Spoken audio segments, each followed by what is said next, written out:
He was the king of a tech empire, standing under a canopy of 1,000 white roses, ready to marry his new perfect bride.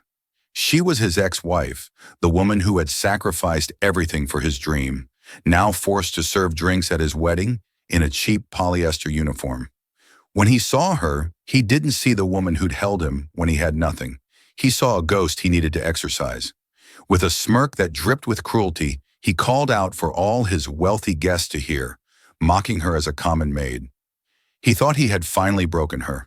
He had no idea he had just ignited a fire that would burn his entire world to the ground. The late afternoon sun, a shade of molten gold, filtered through the grand glass atrium of the Oak Haven Grand Manor. It was the kind of light that made diamonds sparkle brighter and champagne flutes gleam with an almost holy luminescence. This was the wedding of the year, a meticulously curated spectacle of wealth and power. Richard Beaumont, the 36-year-old CEO of Beaumont Innovations, a man who had clawed his way from a two-bedroom apartment to the cover of Forbes, was marrying Isabella Thorne, a socialite whose lineage was as flawless as her porcelain skin. Every detail screamed opulence. A string quartet played softly near a fountain sculpted from Italian marble. Waitstaff in crisp black and white uniforms moved like silent phantoms, their silver trays laden with canapes topped with caviar and gold leaf. Among them, almost invisible, was Eleanor Sutton. Her uniform wasn't the bespoke tuxedo of the manor's staff. It was a simple, ill-fitting black dress with a starchy white apron provided by the third-party catering service she'd found on a job board. The polyester fabric chafed against her skin, a constant, irritating reminder of her current station. Just 6 months ago, she had been Eleanor Beaumont, mistress of a penthouse overlooking the city, a woman who chose fabrics like silk and cashmere. Now she was Eleanor Sutton again, anonymous, struggling, and serving hors d'oeuvres at her own ex-husband's wedding. She hadn't wanted the job. When the agency assigned her the Oak Haven Manor gig, her blood had run cold. But rent was due, her car needed repairs, and pride was a luxury she could no longer afford. Richard had made sure of that. Their divorce had been brutal. His high-priced lawyers had painted her as a gold digger, conveniently erasing the 10 years she had spent supporting him, working 2 jobs so he could code his first app, selling her late father's cherished watch to fund his first server purchase. They had argued that her contributions were emotional, not financial, and the judge had agreed. He kept the empire. She was left with a pittance that vanished within months after paying her own legal fees. Her strategy today was simple. Keep her head down, her eyes on the floor, and be a ghost. No one would recognize her. She looked different now. The stress had stolen the weight from her face, leaving shadows under her eyes. She wore her mousy brown hair pulled back in a severe bun, a far cry from the soft waves Richard used to love. For 2 hours, the plan worked. She was just another face in the blur of service. She refilled glasses, cleared plates, and endured the condescending glances of guests who saw not a person, but a function. The pain was a dull, constant ache in her chest, a phantom limb where her old life used to be. Then the moment she dreaded arrived. Richard and his new bride, Isabella, were making their way through the crowd, accepting congratulations. Richard was a vision of success in his custom Tom Ford tuxedo. He exuded an aura of untouchable confidence, his laugh loud and performative. Isabella clung to his arm, a diamond necklace the size of a robin's egg glittering at her throat. Eleanor was near the Grand Oak bar, replacing an empty bottle of champagne when she heard his voice, closer than she expected. "And the deal with the Tokyo Consortium closes next week. It's a game changer," Richard boasted to a circle of fawning businessmen.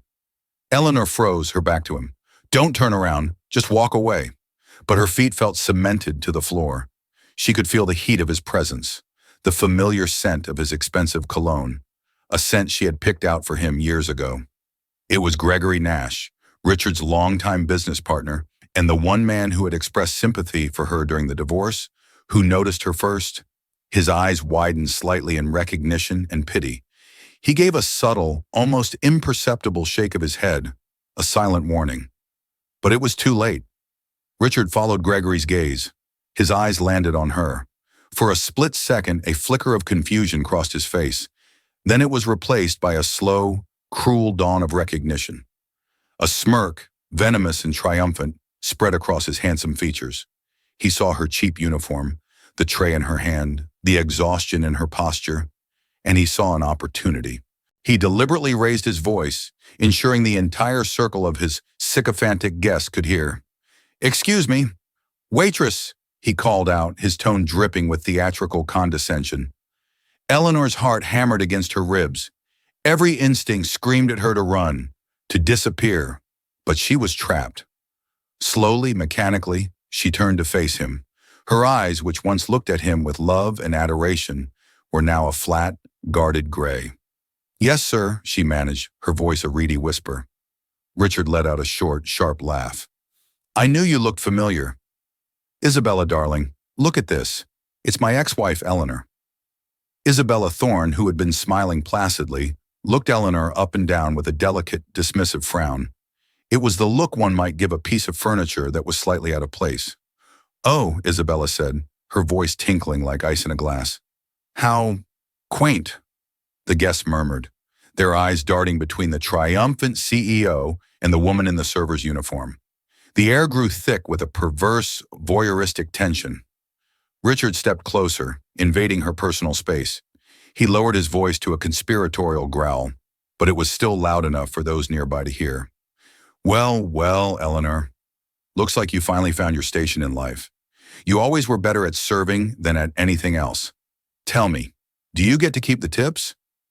The words struck her with the physical force of a slap. All the air rushed out of her lungs. He wasn't just insulting her, he was rewriting their history, erasing every sacrifice, every late night she'd spent proofreading his business plans, every ounce of faith she'd poured into him when he was just a man with a laptop and a dream. He was reducing her, their entire shared past, to a punchline. A few of his guests chuckled, eager to curry favor with the man of the hour. The sound was like acid in her ears. Tears pricked at the back of her eyes, hot and shameful. But she would not give him the satisfaction of seeing her cry. She lifted her chin, her gaze locking with his. For a moment she saw past the billionaire CEO. She saw the insecure boy she had once loved, the one who was now so desperate to bury his past that he had to publicly desecrate it. "Is there anything else I can get for you, Mr. Beaumont?" she asked, her voice impossibly steady. The use of his formal surname was a small act of defiance, a wall she erected between the man he was now and the man she had known. Her composure seemed to infuriate him more than tears would have. His smile tightened. "Yes," he sneered. "There's a small spill over by the harpist. A guest dropped some canapé. Be a dear and clean it up. Use a napkin, not your apron. We're trying to maintain some standards here." He turned his back on her then, dismissing her as he would any other servant. He took Isabella's arm and led her away, his laughter booming once more, leaving Eleanor standing alone in a vortex of silent judgment and second-hand embarrassment. The whispers of the guests were like the hissing of snakes. She didn't look at Gregory Nash, whose face was a mask of shame for his friend's behavior. She didn't look at anyone. With a dignity she didn't know she possessed, she turned and walked toward the harpist. She found the small smear of pâté on the polished marble floor. She knelt, her knees cracking in protest, and wiped it clean with a cocktail napkin. As she stood up, she caught her reflection in the polished surface of a grand piano. She saw a woman on her knees cleaning up a mess at her ex-husband's wedding. She looked broken, humiliated, defeated. But as she stared into her own reflection, the hot tears of shame began to cool into something else. They solidified into a cold, hard resolve. He thought this was her end. He thought he had won, that he had reduced her to ashes. He was wrong. This wasn't an ending. It was a crucible. And from these ashes, someone else was about to be born. She finished her shift, her movements precise and robotic, and walked out of Oakhaven Manor without a single backward glance, the cruel laughter of the wedding guests echoing not as a torment, but as a promise of a reckoning to come. The drive back to her small, one-bedroom apartment on the other side of town was a blur. The city lights smeared across her windshield, mingling with the silent tears that now flowed freely. The humiliation from the wedding replayed in her mind on a torturous loop. Richard's sneering face, Isabella's dismissive glance, the sycophantic laughter of the crowd. Each memory was a fresh stab to her heart. She parked her sputtering 10-year-old sedan and trudged up the 3 flights of stairs to her apartment. The building smelled of old takeout and damp carpets, a stark contrast to the scent of roses and expensive perfume that still clung to her uniform. Inside, she stripped off the hateful polyester dress and let it fall to the floor like a shed skin. She stood under the scalding water of the shower for a long time, scrubbing at her skin as if she could wash away the memory, the shame, the ghost of Richard Beaumont. But he was more than a ghost. He was a phantom limb, an ache in a place where a part of her used to be. Collapsing onto her lumpy sofa, Eleanor allowed herself to finally break. The sobs came in great, ragged waves for the girl she had been and the woman she had become. Her mind drifted back, unbidden, to the beginning. She wasn't always this fragile, this broken. She had been a promising art history PhD candidate at Columbia University, specializing in post-war European art. She had a fire in her, a passion for finding beauty and meaning in the abstract. Then she met Richard Beaumont at a campus coffee shop. He wasn't a CEO then. He was a brilliant, obsessive computer science student with a revolutionary idea for a data streamlining algorithm. He was charming, intense, and utterly convinced he was going to change the world. She fell for the dream as much as she fell for the man.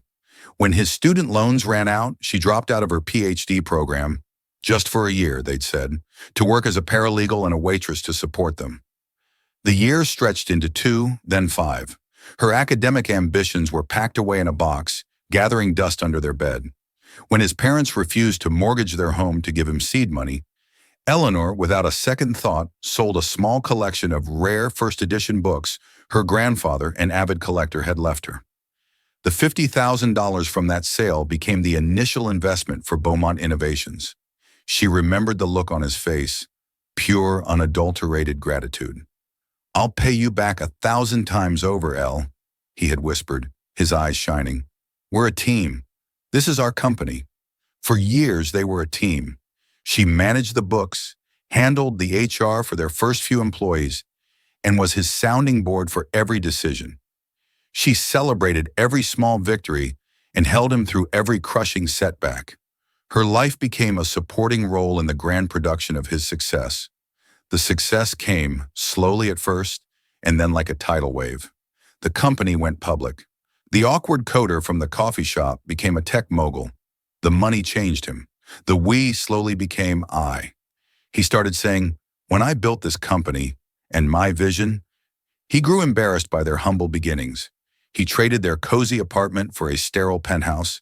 He swapped their favorite pizza place for exclusive restaurants where she felt perpetually underdressed. He started to see her not as his partner, but as a relic of a past he wanted to forget. She was a reminder of his dependency, of a time when he wasn't the self-made titan he pretended to be. The divorce papers had been the final, brutal severance. He had used the very company she helped build to crush her. Now sitting in her drab apartment, the silence was deafening. The last embers of her hope had been extinguished tonight. Richard had not just moved on. He had danced on the grave of their shared history. Her gaze fell upon a dusty wooden crate in the corner of the room, the one thing she had insisted on keeping from their old life. It wasn't filled with designer clothes or jewelry, but with her old textbooks, research papers, and catalogs from art auctions she used to dream of attending. She knelt and pried open the lid. The smell of old paper and ink filled the air, a scent from a life she barely recognized as her own. On top of a stack of books was a framed photograph. It was of her and her grandfather standing in his library. She was 20, bright-eyed and full of plans. Her grandfather, a kind man with a sharp wit, had a hand on her shoulder. He had been the one who ignited her passion for art, teaching her that true value wasn't always in what was most obvious, but in what was overlooked. "Anyone can see a Rembrandt, Eleanor," he used to say. "The real gift is to see a future masterpiece in a dusty, forgotten canvas." Her fingers traced the glass over his smiling face. A memory surfaced, so vivid it was almost painful. It was from an art auction she had attended with him a year before he passed away. A small, unassuming painting was on the block, attributed to an unknown artist from the Swiss school. The bidding was sluggish. Her grandfather had leaned over and whispered, "Look at the brushwork on the hands. The use of cobalt. That's no student. That's a lost work by Felix Valaton." He had told her about a reclusive, eccentric old investor he knew who was also at the auction, a man who collected artists, not just art, a man named Arthur Hemlock. On a whim, she had approached Mr. Hemlock during an intermission, a nervous student eager to share her observation. He was an imposing man with piercing blue eyes and an air of quiet authority. He had listened to her argument about the painting's provenance with surprising intensity. He'd grilled her with questions, not dismissively, but with genuine curiosity. At the end of their conversation, he had simply nodded. "You have the eye, young lady. Don't ever let anyone persuade you otherwise." Later, he had outbid everyone and acquired the painting for a song. 6 months later, it was authenticated as a genuine Valaton, worth 50 times what he had paid. Eleanor's heart began to beat a little faster. Arthur Hemlock. She hadn't thought of him in years. Was he even still alive? He would be in his late 70s now. He was a legend in the investment world, a true old money titan who operated in the shadows, a stark contrast to Richard's flashy, new money persona. Richard admired and feared men like Hemlock, men whose wealth was so vast and secure they had no need for public validation. A desperate, audacious idea began to form in the ruins of her despair. It was insane. It was a 1 in a million long shot. Mr. Hemlock probably wouldn't even remember her. But what did she have to lose? She had already lost everything else.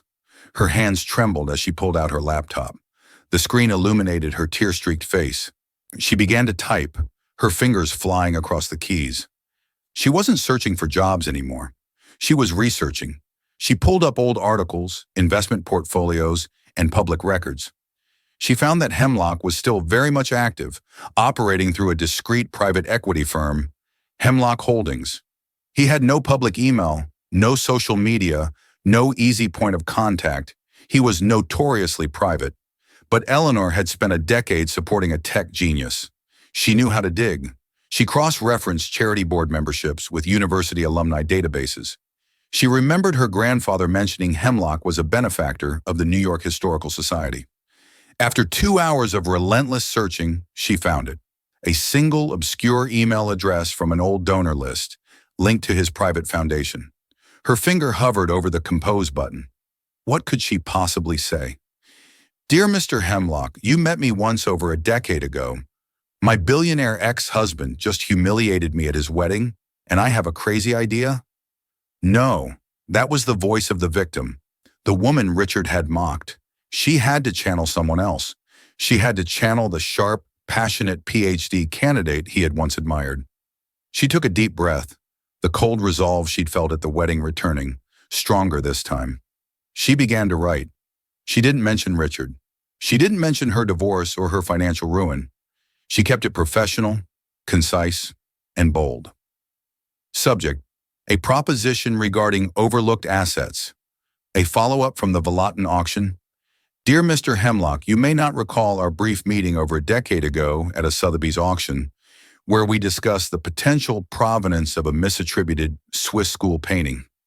Your subsequent acquisition and its reattribution as a lost Valaton has been a point of academic fascination for me ever since. I am writing to you today because I believe the same principle of identifying undervalued and overlooked assets can be applied more broadly and more profitably to a specific niche in the contemporary art market. The current market is hyper-focused on a handful of brand-name artists, creating a significant bubble while simultaneously ignoring a wealth of extraordinary talent that is critically undervalued. There is a market inefficiency waiting to be exploited. I have developed a comprehensive business proposal for a boutique art consultancy and investment firm. My methodology is based on rigorous academic research, provenance verification, and predictive market analysis, not on fleeting trends. The goal is to curate portfolios of high-growth potential artists before they are discovered by the mainstream, generating exceptional returns for discerning investors. I know your time is invaluable. However, I am confident that my strategy offers a unique and compelling opportunity. I would be grateful for 20 minutes of your time to present my plan. Sincerely, Eleanor Sutton. She read it over a dozen times, her heart pounding. It was audacious. It was presumptuous. It was the most terrifying thing she had ever done. With a shaking hand, she clicked send. The email vanished into the digital void. She closed the laptop and stared into the darkness of her apartment. For the first time since the divorce, she wasn't looking back at the life she had lost. She was taking a single, desperate, defiant step into an unknown future. She had no idea if anyone would answer her call, but in the crushing silence, she had finally found her own voice again. Days turned into a week. The silence from the digital void was deafening. Eleanor continued working for the catering company, each shift a small, grinding humiliation. She served canapés at a pharmaceutical launch and cleared plates at a Sweet 16, all while the memory of Richard's sneer played in the back of her mind. The hope that had flared so brightly after sending the email began to dim, flickering like a dying candle. She started to believe it had all been a foolish, desperate fantasy. Then on a Tuesday morning, an email appeared in her inbox. The sender was listed simply as AH Office. Her breath caught in her throat. The message was brief and devoid of pleasantries. Ms. Sutton, Mr. Hemlock remembers the conversation. He is intrigued by your premise of market inefficiency. Be at 745 Fifth Avenue, 58th floor, tomorrow at 10:01 a.m. sharp. You will have your 20 minutes. Do not be late. Eleanor stared at the screen, her heart doing a frantic drum solo against her ribs. 745 Fifth Avenue. The address was iconic, a skyscraper of granite and glass that housed some of the most powerful hedge funds and private equity firms in the world. This was real. Panic and elation warred within her. She had a business plan, but it was a collection of notes and research on her laptop. She had nothing to wear but her server uniform and a handful of worn-out outfits. The 20 minutes Mr. Hemlock had granted her felt like both a lifetime and a ticking time bomb. For the rest of the day and all through the night, Eleanor worked with a feverish intensity she hadn't felt since her PhD days. Fueled by cheap coffee and pure adrenaline, she refined her research, built financial projection models, and compiled detailed dossiers on 3 undiscovered artists she believed were poised for a breakthrough. She condensed it all into a sleek, professional presentation. This was her one shot, and she would not miss. The next morning, she stood before her cracked wardrobe mirror in despair. Everything she owned looked tired and defeated. Then she remembered a single designer suit she had bought during her Beaumont years for a rare occasion when she needed to represent the company. It was a classic dark gray suit, elegant and timeless. Richard had hated it, calling it too academic. She'd packed it away but never had the heart to throw it out. It was a relic of the woman she was supposed to be. Today it felt like armor. It was a little loose on her now, but it radiated a quiet confidence she desperately needed. She spent her last $40 on a professional blowout for her hair.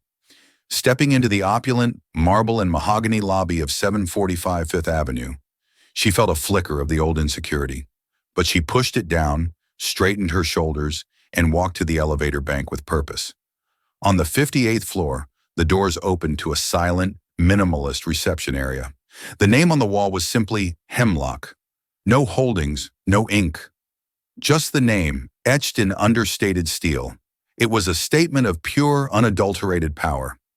A severe-looking assistant led her down a long hallway lined with museum-quality art.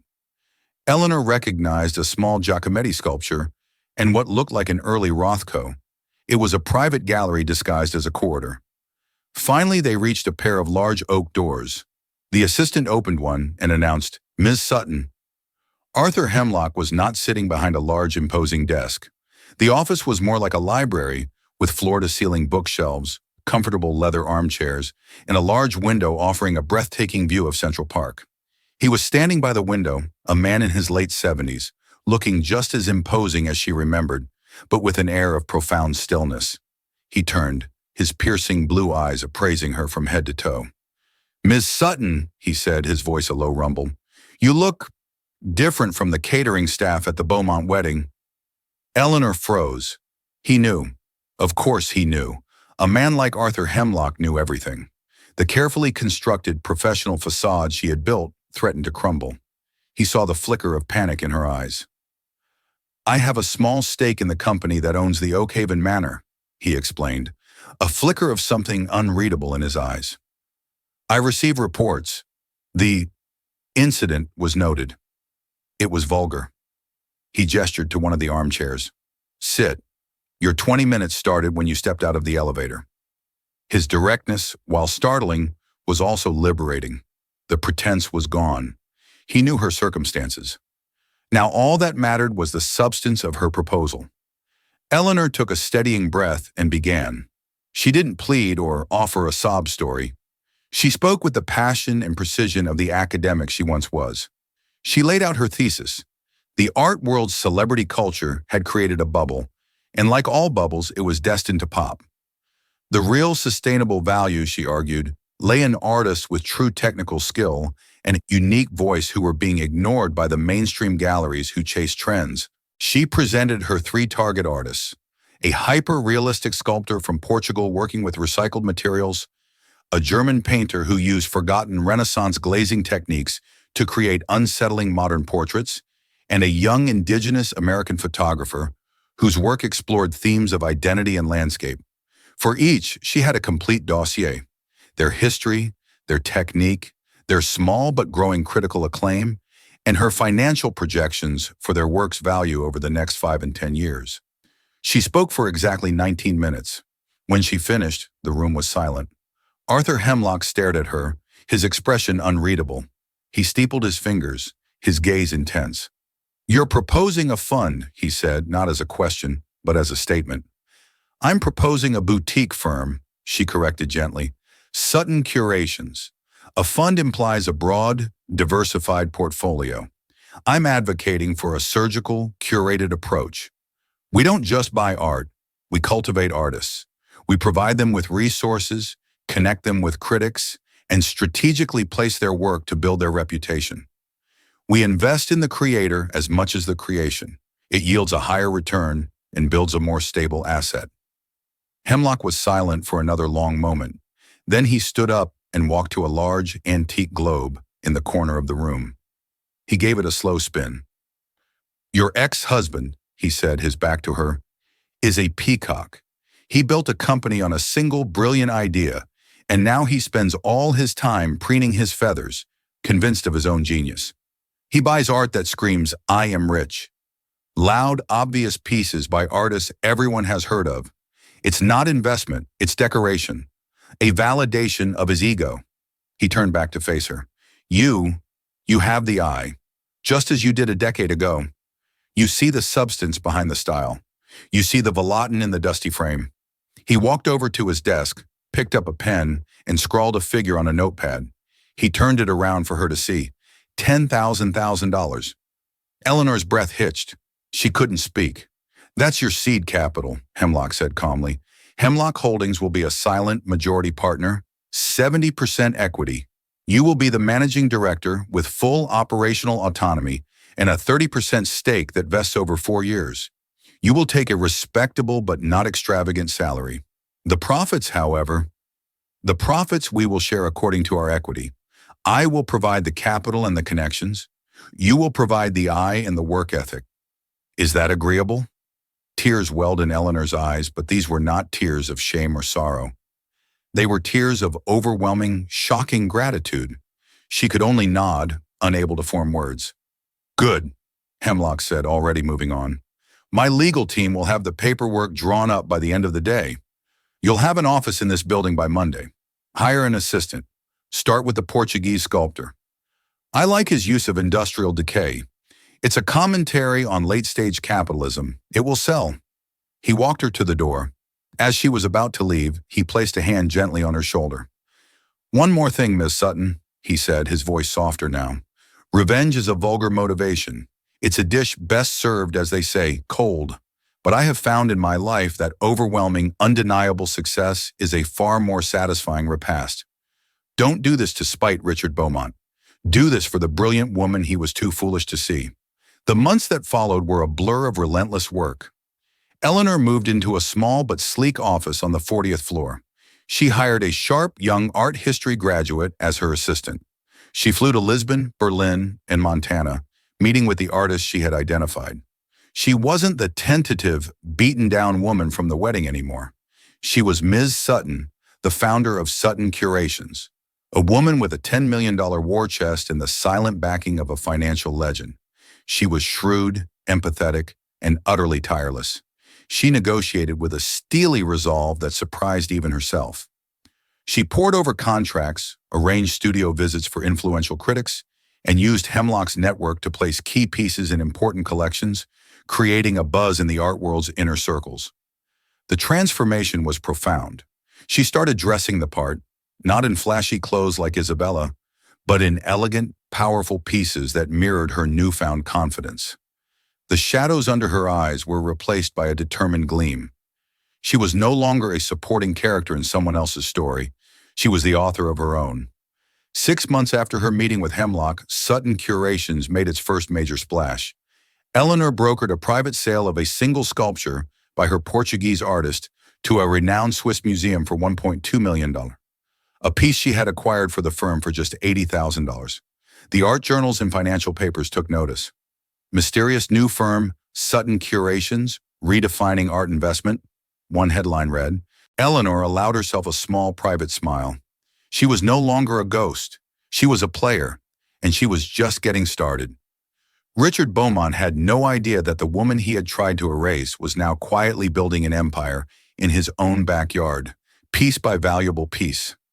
A year to the day after Richard's wedding, the grand ballroom of the Metropolitan Museum of Art was alight with the incandescent glow of power and prestige. It was the annual Patrons of the Arts Gala, the most exclusive event on the New York City social calendar. It was a place to see and be seen, a hunting ground for deals and a showcase for dominance. Richard Beaumont was in his element. He stood near the Temple of Dender, a glass of vintage champagne in his hand, holding court. Isabella, draped in a glittering couture gown, was a perfect accessory on his arm. Beaumont Innovations had just posted another record-breaking quarter, and Richard was soaking in the adulation. He was a major sponsor of the gala. His company's logo projected discreetly onto the ancient temple walls. The AI integration is seamless, a complete paradigm shift, he was saying to a fawning tech journalist. We're not just ahead of the curve, we are the curve. His partner, Gregory Nash, stood slightly apart from the group, nursing a whiskey. Gregory had watched Richard's ego inflate over the past year to terrifying proportions. He had tried to caution him about over-leveraging the company on a risky new venture, but Richard had dismissed his concerns with a wave of his hand. You need to think bigger, Greg. Scared money don't make money. The atmosphere in the ballroom began to shift. A new current of excitement, a fresh wave of whispers, was rippling through the crowd. The talk wasn't about tech or stocks. It was about art. They say the deal was north of $50 million. A woman in diamonds whispered behind her fan. For a single collection, can you imagine? An artist no one had even heard of 18 months ago. Another voice hissed. The firm behind it is called Sutton Curations, run by some wonderkin. Apparently, she has the Midas touch. Richard overheard the chatter and scoffed. Sutton Curations, he said to Gregory with a dismissive smirk. Sounds like a company that sells throw pillows. Probably another flash in the pan funded by Daddy's money. Gregory, however, looked uneasy. He had been hearing that name for months in serious financial circles. It wasn't a flash in the pan. It was a silent, lethal predator. I wouldn't be so sure, Rich, he muttered. They say the principal is brilliant, has the backing of Arthur Hemlock. Richard's smirk faltered for a fraction of a second. The name Hemlock always commanded respect, even from him. But the name Sutton still registered as nothing more than a common surname, a ghost he had long since banished. The gala's host, the director of the museum, tapped the microphone on the stage. Ladies and gentlemen, if I may have your attention. A hush fell over the room. Tonight, the director began, his voice resonant with excitement, we celebrate not only the timeless beauty that surrounds us, but also the visionaries who ensure that art continues to thrive. This year, the museum has made its most significant acquisition of contemporary art in a decade. A groundbreaking collection by the photographer James Blackwood, whose work brilliantly recontextualizes the American landscape. He paused for dramatic effect. This acquisition, valued at over $60 million, was made possible through an extraordinary partnership. The visionary who discovered Mr. Blackwood, who nurtured his talent, and who brokered this landmark deal has, in less than 2 years, reshaped the landscape of art investment. She has proven that substance can triumph over speculation and that true genius is timeless.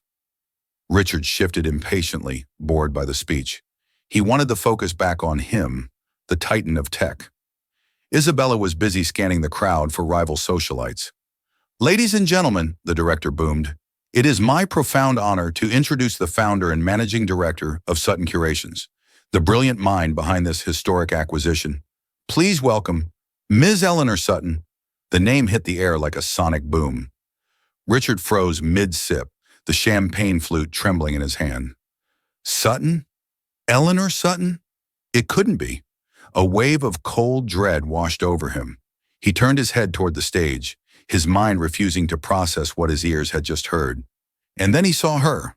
Walking out from the wings was not the broken, mousy-haired woman in a cheap polyester uniform he had mocked. The woman on the stage was a queen. Eleanor moved with a serene, unshakable confidence.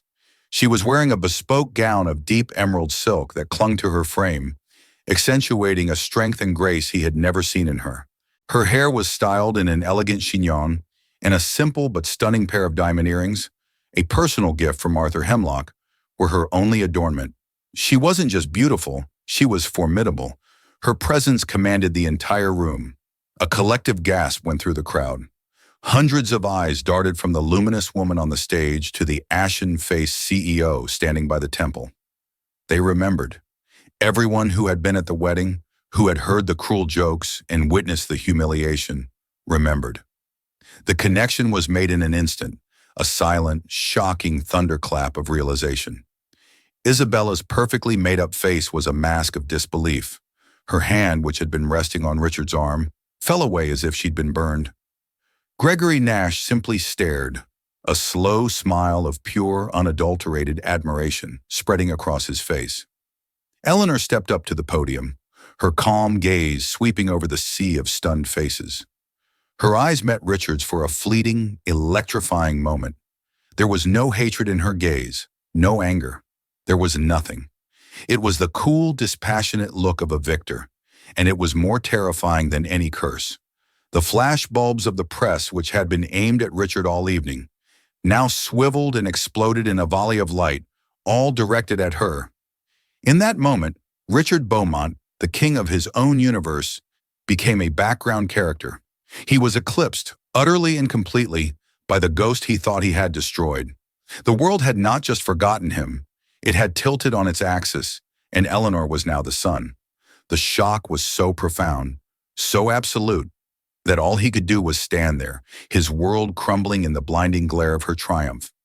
Eleanor stood at the podium, bathed in the warm stage lights and the storm of camera flashes. The silence in the grand hall was absolute, thick with astonishment. She looked out at the assembly of the city's most powerful people, her gaze calm and her posture radiating a quiet power that no amount of money could buy. "Thank you, Director," she began, her voice clear and steady, amplified by the microphone. It was the same voice that had whispered encouragement to Richard in their tiny apartment, but now it held a new resonance, a new authority. "It is an honor to be here, in this temple of human creativity." She did not look at Richard. She didn't have to. Every word she spoke was aimed at him like a precisely calibrated missile. "The philosophy behind Sutton Curations is simple," she continued. "We believe in the enduring power of substance. In a world that is increasingly loud, distracted, and obsessed with fleeting trends, we seek out what is real, what is lasting. We look for the value that others have overlooked, the beauty that has been discarded, the genius that has been silenced." A murmur went through the crowd. The subtext was as clear as the diamonds on Isabella's neck. They all knew the story now. The humiliated maid, the triumphant queen. "James Blackwood's work is a testament to this philosophy," she said, gesturing toward a large screen where one of his haunting photographs was now displayed. He saw majesty in forgotten landscapes, the very places our society is quick to pave over and forget. He reminded us that there is profound strength to be found in what was left behind, It is often in the quiet, overlooked corners that true worth resides, waiting for someone with the patience and the vision to recognize it. She gave a small, elegant smile. Our success is not a mystery. It is the result of looking where no one else is looking. It is about believing in potential when others only see failure. It's about having the courage to invest in a second act. Thank you. She didn't raise her voice. She didn't need to. The speech was a masterclass in grace and power, a public undressing of Richard Beaumont's character without ever mentioning his name. The applause was thunderous, a genuine rolling ovation that shook the hall. It wasn't just for the deal, it was for her resilience, for her spectacular, unbelievable comeback. As Eleanor walked off the stage, she was immediately surrounded by a throng of admirers, collectors, and investors, all clamoring for a moment of her time. Richard stood frozen, a statue of impotent fury. Isabella stared at him, her eyes wide with a dawning horror and contempt. She was a woman who prized image and power above all else, and she was realizing, in this very public moment, that she had married a fraud, a man whose strength was a hollow facade. It was Gregory Nash who moved first. He bypassed his partner completely, making a beeline for Eleanor. He had to wait his turn, but when he finally got to her, his face was alight with respect. "Eleanor," he said, his voice full of genuine awe. That was incredible. I've never seen anything like it." "Thank you, Gregory," she replied, her smile warm but professional. "It's been a busy year." "I'll say," he chuckled, then his expression turned serious. He leaned in closer, lowering his voice. "Listen, Eleanor, there's something you should know. What you're doing here, it's more than just a personal victory." She looked at him, puzzled. "Beaumont Innovations," Gregory said, his voice barely a whisper. "It's in trouble. Richard has been pouring capital into a high-risk, high-leverage AI project, the one he was bragging about earlier. It's a vanity project, and it's draining the company dry. The technology is unstable, and the board is getting terrified. We're facing a potential hostile takeover." Eleanor's carefully maintained composure didn't slip, but her eyes sharpened. Gregory took a deep breath before delivering the final blow.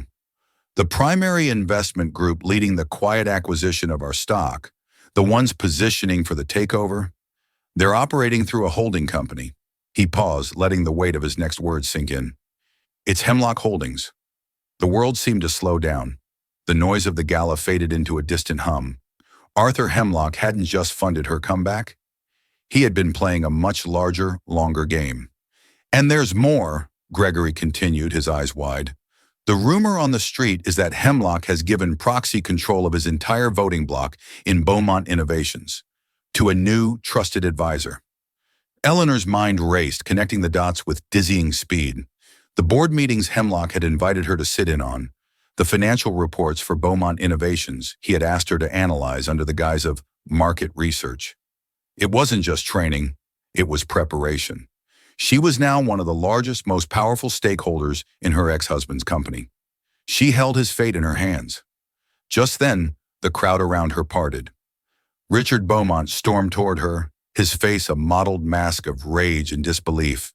His polished veneer had been stripped away, revealing the raw, insecure man beneath. Isabella was nowhere in sight. She had already abandoned the sinking ship. "You!" he hissed, his voice trembling with fury. "How did you do this? That old man! Hemlock, what did you do?" Eleanor faced him, no longer the trembling server, but his equal, and perhaps his superior. "Hello, Richard," she said, her voice chillingly calm. "This is my night, my event," he sputtered, gesturing wildly. "You think you can just walk in here and—" "Your event?" Eleanor interrupted, her voice cutting through his tirade like glass. "This is a celebration of art and vision, Richard, something you've never understood. You don't buy art, you buy trophies.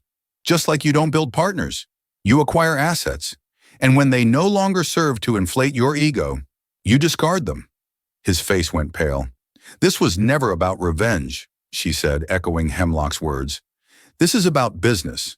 And as a significant shareholder in Beaumont Innovations, I've reviewed your recent performance. Your paradigm shift AI project is a catastrophic cash burn with no viable path to profitability. You've risked a stable, profitable company on a gamble to satisfy your own vanity. The board is concerned. The word shareholder landed like a physical blow. He stared at her, the blood draining from his face as the horrific implications dawned on him. The board meeting is tomorrow at 9 a.m., Eleanor stated, her voice devoid of all emotion. Your resignation will be the first item on the agenda. It will be accepted. Gregory will be appointed interim CEO. He actually understands the meaning of fiduciary duty.